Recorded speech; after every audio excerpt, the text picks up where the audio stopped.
So one of the things about the legal system in a business context in particular is that the court system is often a mechanism of last resort. It'd probably be the last thing that you do if you need to enforce your rights or settle a dispute. And the reason is it's costly, it's stressful, and it also puts a strain on other commercial relationships. Instead, what has been developed before we get to that point are a series of mechanisms called alternative dispute resolution. Sometimes you'll see it written as ADR. So these are things apart from litigation that you can use to try and steer your way through disagreements and disputes.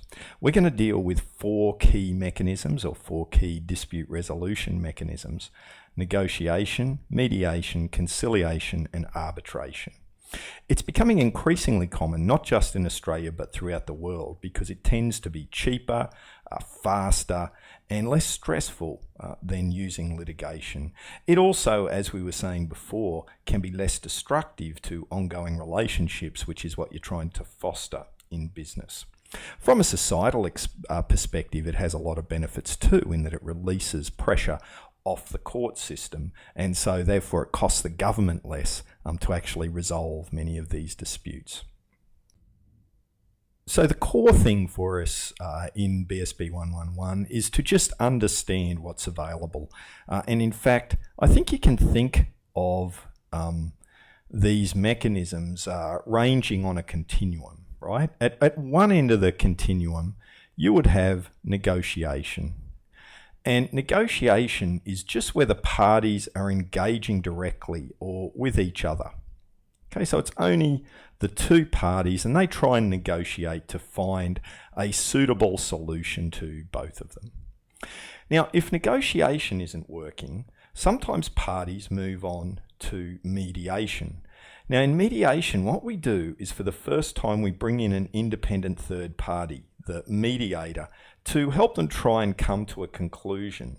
The role of the mediator in this particular instance is to really pass on the wishes of one party to another, right? So while they help explore the options, it's far more about passing the info along. So sometimes it's difficult to actually speak to someone when you're really heated about something.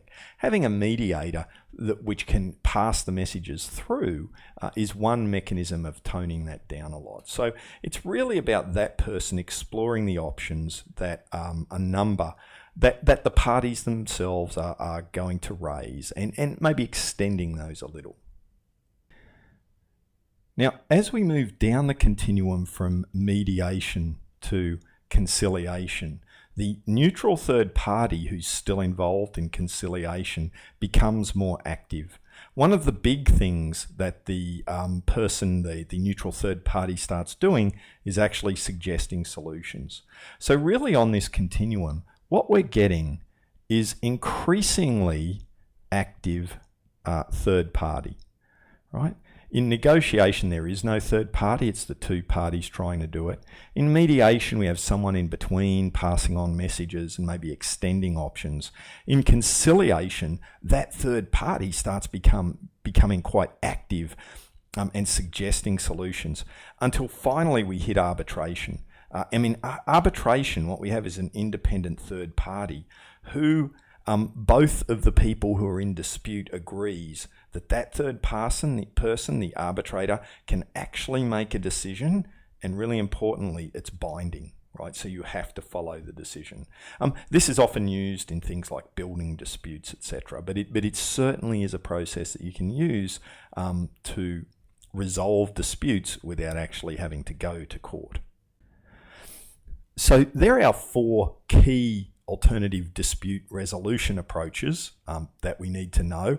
And just to reiterate again, they're alternatives that we might use rather than litigation because they'll be less costly, less stressful, and will be less damaging to any business relationships involved.